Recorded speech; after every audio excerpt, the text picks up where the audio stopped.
Welcome to my channel. My sister had a trenchant way of cutting out our bread and butter for us that never worried. First, with her left hand, she jammed the loaf hard and fast against her pipe, where it sometimes got a pin into it and sometimes a needle, which we afterward got into our mouths. Then she took some butter on a knife and spread it on the loaf in an apothecary kind of way, as if she was making a pleasure using both sides of the knife with the slapping dexterity and trimming and molding. She buttered the butter off round the crust. Then she gave the knife a final smart wipe on the edge of. Then she gave the knife a final smart the pleasure, and then saved a very thick round of the loaf, which she finally, before separating from the loaf, heaved into two halves, of which Joy at once won there.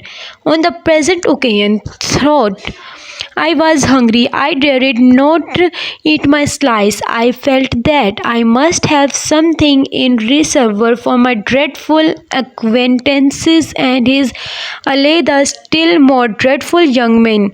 I know Mrs. Joy housekeeping to be the strict kind, and that my Larkinius researches might find nothing available in the safe.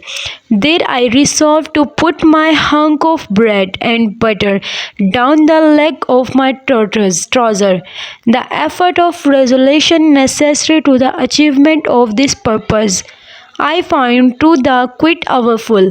If I had to make up my mind to leap from the top of a high house or plunge into the great depth of water, and it was made the more difficult by the unconscious joy in our already maintained free Mansari as philosophers, and in his good-natured campaign championship with me. If it was our evening habit to compare the weight we bit through our slices by slightly holding them up to each other admiration now and then, which invited me by the display of his fast diminishing slice to enter upon our usual friendly competition, but he found me each time with my yellow mug of tea on one knee and my untouched bread and butter on the other. At last I depressedly considered that the thing I contemplated must be done, and that it had best be done in the least improbable manner consistent with the circumstances. I took advantages of moment when Joy had just looked at me and got my bread and butter down my leg. Joy was evidently made uncomfortable by what thus he supposed to be my loss of appetite, and took the thoughtful bite out of his slice, which he did not seem to enjoy. He turned about. He was about to take another bite and had just got his head on one side for a good purchase on it when I fell on me, and he saw that my bread and butter was gone. The wonder and concentration which Joy stopped on the threshold of his bite and started at me were too evident to escape my sister's observation. "What the matter now?" said the smartly as they put down her cup.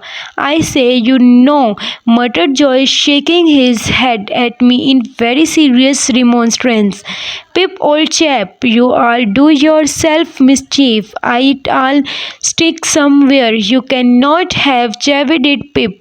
"What the matter now?" repeated my sister more sharply than before. "If you can cough and trifle on it up, Pip, I did recommended You to do it, said Joy, all aghast. Manners, it manners, but still your health is your health.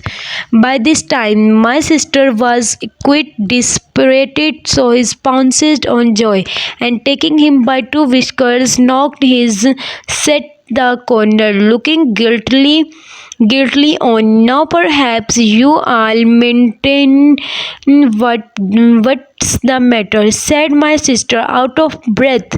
You starting great stuck pig. Joy looked at her in the helpless way, then took a helpless bite and looked at me again. You know, Pip, said Joyce solemnly with his last bite. His check and speaking in the confidential voice as if we two were quite alone. You and me is always friend, and I have to be the last to tell upon you any time. But such a heavy moved his chair and looked about the floor between us and then again at me. Such as a most uncommon bolt as that. Been bolting his food, has he? Cried my sister. You know, old chap, said Joy, looking at me and not at Mrs. Joy, with his bite still in his cheek. I bolted myself when I was your age, frequent, and as a boy I have been among a many bolters, but I never see your bolting equal yet. Pip and its mercury, you'd not bolted dead. My sister made a drive at me and fished me up by the hairs, saying nothing more than the awful words, you come along and to be dosed.